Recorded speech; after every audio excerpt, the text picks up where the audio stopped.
ഇസ്രയേലും ഹമാസും തമ്മിലുള്ള യുദ്ധം 21 മാസത്തിലേറെയായി ഗാസയിൽ തുടരുകയാണ്. ദിനംപ്രതി സ്ഥിതി കൂടുതൽ രൂക്ഷമായി കൊണ്ടിരിക്കുന്നു. ഇസ്രയേൽ സൈന്യം ഹമാസ് തീവ്രവാദികൾക്കെതിരെ കടുത്ത നടപടികൾ സ്വീകരിച്ചിട്ടുണ്ടെങ്കിലും സാധാരണക്കാർക്കിടയിൽ ഇത് ഹമാസിന് നടത്തുന്ന പ്രവർത്തനം ഗാസയിൽ മരണസംഖ്യ വർദ്ധിപ്പിക്കുന്നു. ഇതൊരു വശത്ത് ഇസ്രയേലിന്റെ സുരക്ഷാ ആശയങ്ങളെ ഉയർത്തിക്കാട്ടുമ്പോൾ മറുവശത്ത് ഗാസയിൽ ജനതയുടെ ദുരന്തത്തിന് ആഴം കൂട്ടുന്നു. 2023 ഒക്ടോബർ 7-ന് യുദ്ധം ആരംഭിച്ചതിന് ശേഷം ഗാസയിൽ ജീവൻ നഷ്ടപ്പെട്ടവരുടെ എണ്ണം 59,209 കവിഞ്ഞതായി ഗാസ ആരോഗ്യ മന്ത്രാലയം ഔദ്യോഗികമായി റിപ്പോർട്ട് ചെയ്തിരിക്കുന്നു.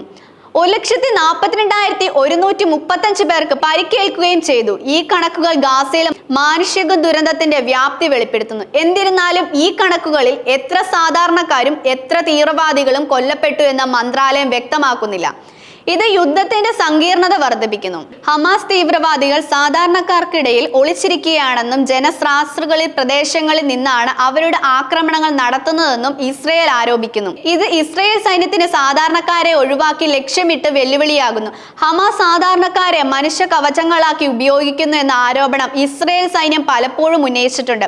ഈ തന്ത്രം അന്താരാഷ്ട്ര നിയമങ്ങളെ ലംഘിക്കുന്നതാണെന്നും സാധാരണക്കാരുടെ ജീവൻ ഭീഷണിയാണെന്നും ഇസ്രയേൽ വാദിക്കുന്നു. സമീപകാലത്ത് ഗാസയിൽ ഇസ്രയേൽ സൈനിക നടപടി ത്വരിതപ്പെട്ടിട്ടുണ്ട്. ഹമാസിന്റെ പ്രധാന കമാൻഡർമാരെയും അടിസ്ഥാന സൗകര്യങ്ങളെ ലക്ഷ്യമിട്ട് ഈ നീക്കങ്ങൾ. കഴിഞ്ഞ ദിവസം ഹമാസിന്റെ ഉന്നത കമാൻഡർ ബഷീർ തൗബത്തിനെ വധിച്ചതായി ഇസ്രയേൽ പ്രതിരോധ സേന IDF അറിയിച്ചു. ഹമാസിന്റെ ആധുനിക നിർമ്മാണ ഉപകരണങ്ങളുടെയും വികസനത്തിനും തൗബത്തിന് ഉത്തരവാദിത്വം ഉണ്ടായിരുന്നു. ഇത് ഹമാസിന്റെ സൈനിക ശേഷിക്ക് കനത്ത തിരിച്ചടിയാണെന്നും ഇസ്രയേൽ സൈന്യം അവകാശപ്പെടുന്നു. തൗബത്ത് ദീർഘകാലമായി ഇസ്രയേലിന്റെ നോട്ടപ്പുള്ളിയായിരുന്നു. ഇയാളുടെ വധം ഹമാസിന്റെ ആയുധ നിർമ്മാണ ശൃംഖലയെ താറുമാറാക്കാൻ സഹായിക്കുമെന്നാണ് ഇസ്രയേൽ കരുതുന്നത്. തൗബത്തിന് പുറമെ തീവ്രവാദ അടിസ്ഥാന സൗകര്യങ്ങൾ, തീവ്രവാദികൾ, തുരങ്കങ്ങൾ എന്നിവ കണ്ടെത്തി നശിപ്പിച്ചതായി ഇസ്രയേൽ സൈന്യം പറയുന്നു.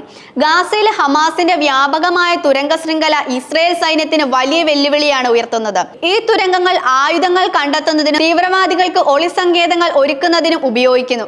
ഇസ്രയേലി തുരങ്കങ്ങൾ തകർക്കുന്നത് ഹമാസിന്റെ പ്രവർത്തനങ്ങളെ തടസ്സപ്പെടുത്തുന്നത് നിർണായകമാണ്. യുദ്ധത്തിന്റെ സാമൂഹികവും മാനുഷികവുമായ പ്രത്യാഘാതങ്ങൾ. ഗാസയിലെ യുദ്ധം കേവലം മരണസംഖ്യയിൽ ഒതുങ്ങുന്നില്ല.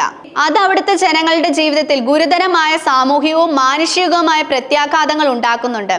നിരന്തരമായ ആക്രമണങ്ങൾ ഗാസയിലെ ആരോഗ്യ സംവിധാനങ്ങളെയും പൂർണ്ണമായി തകർത്തു. ആശുപത്രികൾ പ്രവർത്തിക്കുന്നില്ല. ആവശ്യം മരുന്നുകളുടെയും ഉപകരണങ്ങളുടെയും ക്ഷാമം രൂക്ഷമാണ്. പരിക്കേറ്റവർക്ക് മതിയായ ചികിത്സ ലഭിക്കാതെ വരുന്നു. ആയിരക്കണക്കിന് ആളുകൾക്ക് വൈദ്യസഹായം ലഭിക്കാതെ മരണസംഖ്യ വർദ്ധിക്കുന്നു.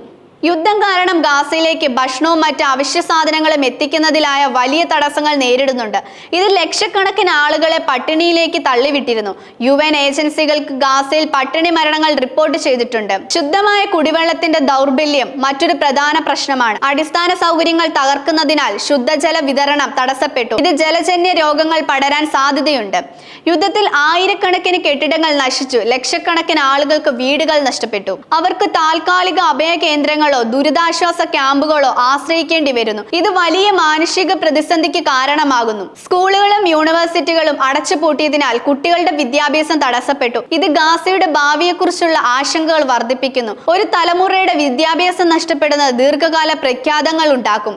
യുദ്ധത്തിന്റെ ഭീകരത ഗാസയിലെ ജനങ്ങളുടെ മാനസിക രോഗത്തെ ഗുരുതരമായി ബാധിച്ചിട്ടുണ്ട്. കുട്ടികളിൽ പോസ്റ്റ് ട്രോമാറ്റിക് സ്ട്രെസ് ഡിസോർഡർ പോലുള്ള പ്രശ്നങ്ങൾ വ്യാപകമാണ്. ഗാസയിലെ സ്ഥിതിഗതികൾ അന്താരാഷ്ട്ര സമൂഹത്തിൽ വലിയ ആശങ്കകൾ ഉയർത്തിയിട്ടുണ്ട്. ഐക്യരാഷ്ട്രസഭയും മറ്റ് മനുഷ്യാവകാശ സംഘടനകളും വെടിനിർത്തലും മാനുഷിക സഹായം എത്തിക്കുന്നതിനും തുടർച്ചയായി ആഹ്വാനം ചെയ്യുന്നുണ്ട്. എന്നിരുന്നാലും സ്ഥിതിഗതികൾ കാര്യമായ പുരോഗതി ഉണ്ടായിട്ടില്ല. പല ലോകരാജ്യങ്ങളും ഇസ്രയേലിന്റെ സൈനിക നടപടികളെ വിമർശിക്കുകയും സാധാരണക്കാരുടെ സുരക്ഷ ഉറപ്പാക്കാൻ ആവശ്യപ്പെടുകയും ചെയ്തിട്ടുണ്ട്. അതേസമയം ചില രാജ്യങ്ങൾ ഇസ്രയേലിന്റെ സ്വയം പ്രതിരോധിക്കാനുള്ള അവകാശത്തെ പിന്തുണയ്ക്കുന്നു.